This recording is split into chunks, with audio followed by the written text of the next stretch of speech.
this integral from the beginning? Do we notice anything? Do we see anything here that is important? Something that we should mention and we should inspect and realize immediately.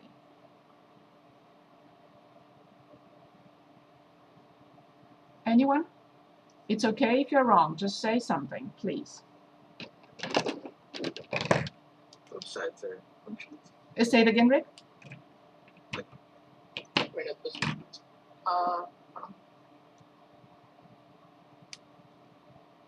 The X. First of all, I have to observe and notice that the limits of integration are, or if you want the interval, is symmetric.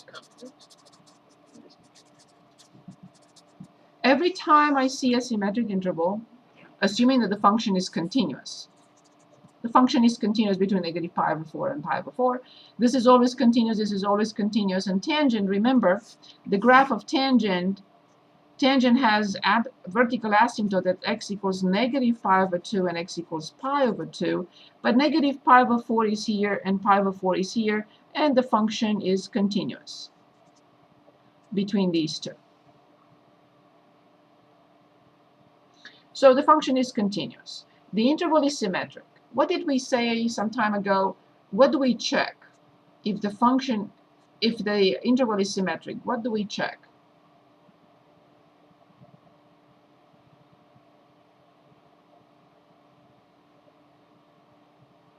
Anyone remembers what we need to check?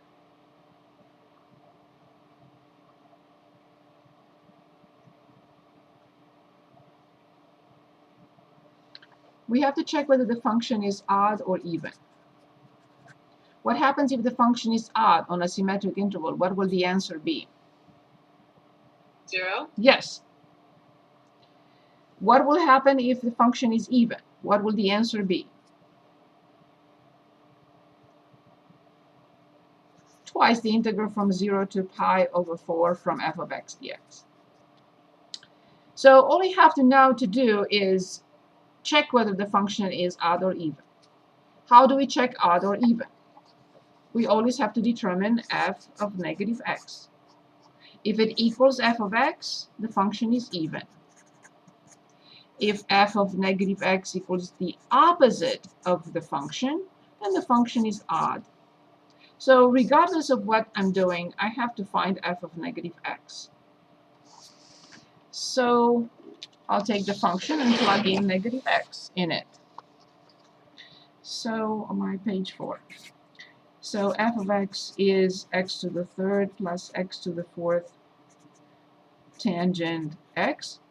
So f of negative x will be negative x to the third plus negative x to the fourth times tangent negative x. What is this? What does this equal to? So I can write it.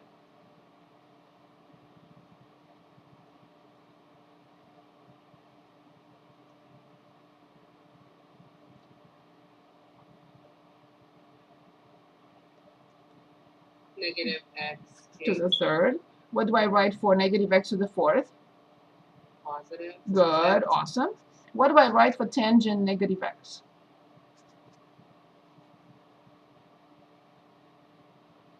Which trig functions are odd? Which trig functions are even?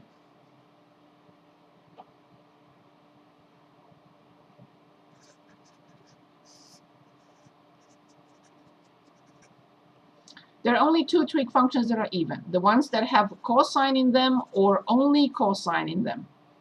Everything else is odd. All of them. Except cosine and secant. So then this will be negative tangent x. That makes this function f of negative x equal to negative f of x. F of negative x equals negative f of x. So then what is the answer? That's it. Awesome. Well done. So please remember there are only two trig even functions. Only cosine and the other one that has only cosine in it and nothing else. So secant is 1 over cosine. All the other ones, everything that has sine in it, like sine, tangent, cotangent, and cosecant, all the other ones are odd. Good. Okay, so let's choose the next problem on definite integrals.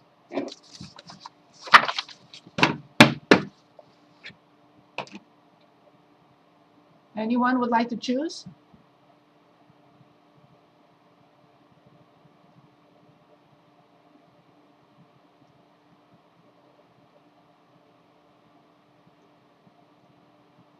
Anyone?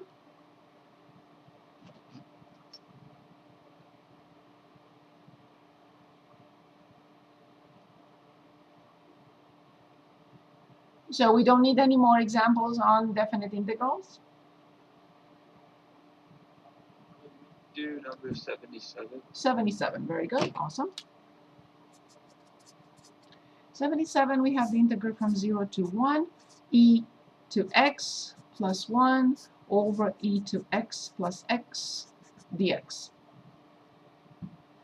I changed that because nobody likes noisy. Okay, so in this example, it's clear that I have to start with e to the x plus x. What is it clear? Because I see when I differentiate this, I get that. So I let u be e to the x plus x as long as du is in the problem. And it is.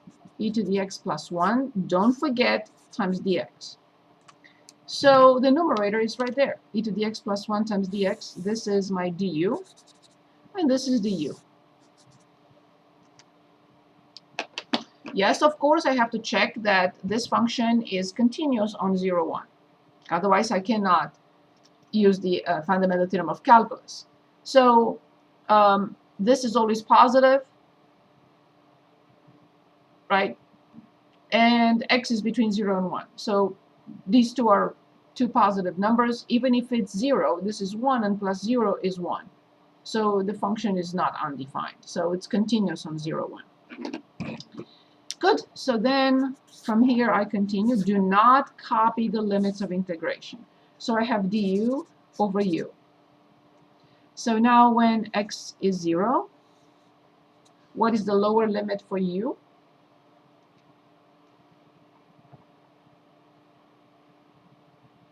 One. Perfect.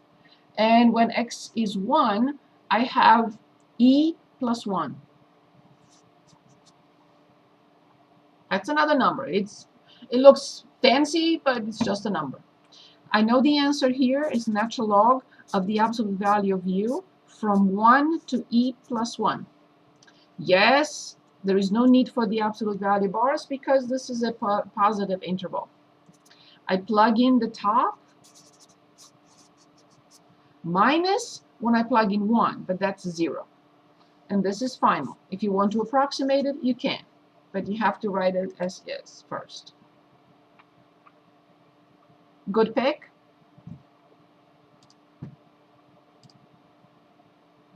Let's see if we want to look at anything else. Over 78. Yes, 78. Perfect. Let me copy 78. And that's the integral from 1 to 4. I think it's 4. I think I see correctly. 1 over x plus 1, the square root of x dx. Perfect. Good. Okay, so let's see what we can do with this.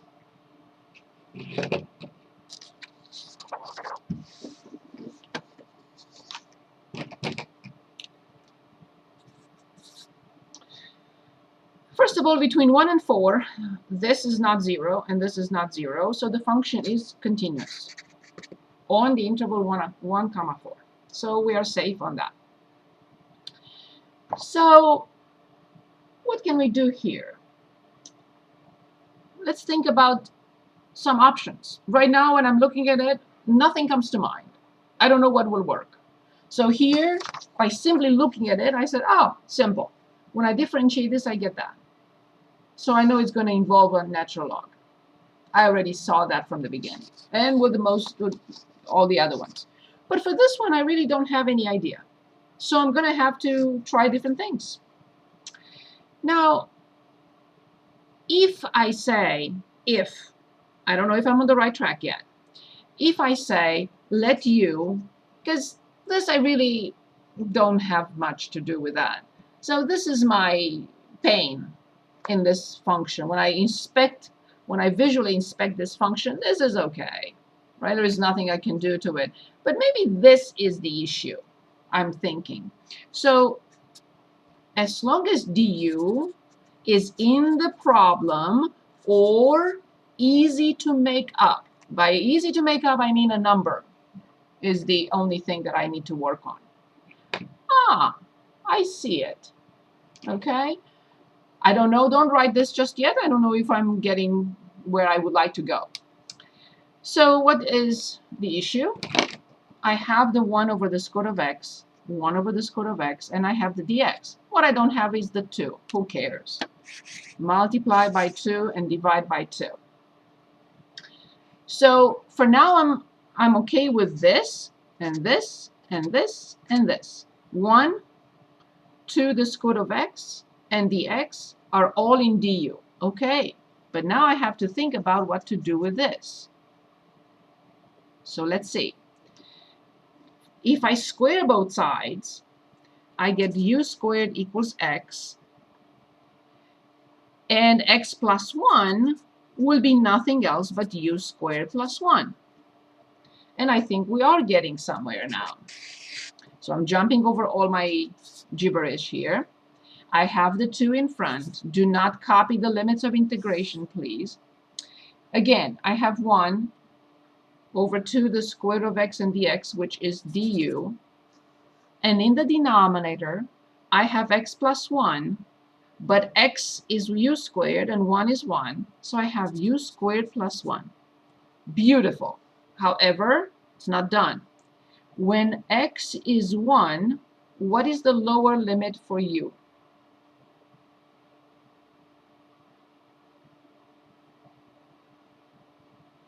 One. Awesome. When x is 4, what is the upper limit for u? 2. Excellent. And now I have to think, which function prime is 1 over u squared plus 1?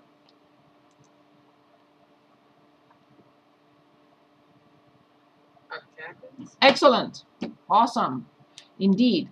Arc tangent u from 1 to 2. So this is 2. Arc tangent 2 minus arc tangent 1. I know it's pi over 4. This one I don't. And this is it. So again, coming back here, by simply looking at this function, I wasn't sure where I was going to get, or where was my target. But I can really start with x plus 1. There is nothing I can do to it. So this is the only iffy piece of this function. So I said, okay, what if I denote that by u? Can I get du to be in the problem? Because remember, I cannot make up u to the third or something, right? Or I'm sorry, x to the third or something in here. But it was fine. I had the 1, the dx, and the square root of x, and I needed to multiply and divide by 2. Who cares? That's 1. And now I have everything I needed. Then I said, okay, it looks good, but what do I do with x plus 1? When I move from the integral in x to the integral in y, I cannot have any x in here. Okay? So I saw, well, okay, well, what do I do with x plus 1? First, I realized that I have to square both sides. I got u squared equals x. And then x plus 1 then becomes u squared plus 1, which is nice. Every time I have u squared plus 1 in the denominator, I know where I'm getting, where I'm going to arrive. What's my target?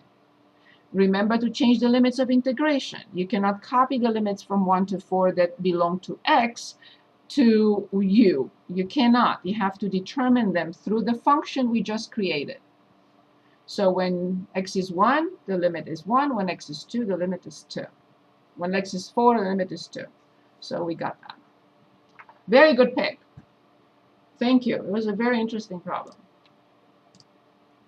Good. Are we okay with this? Do we still want to work on definite and indefinite, or we can go back to the limit of the Riemann sum? One of the problems on the test is the limit of the Riemann sum. And then others, we can discuss others. So do we need more definite integration here? Definite integrals.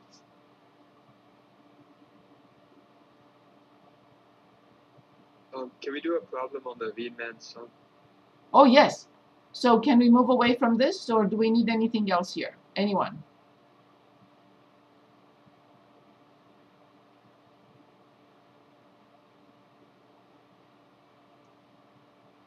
Yes? No? Are we moving on? Yes, I think that's. Okay. I just want to quickly make up one quick question here, just to make sure it's clear.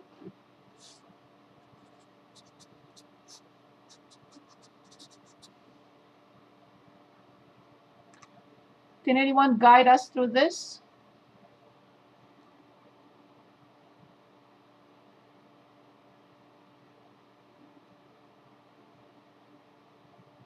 Let u be x plus 1.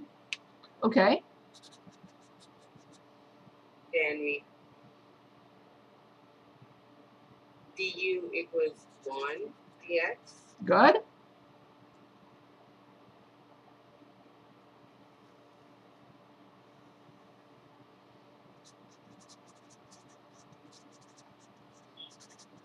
That continues.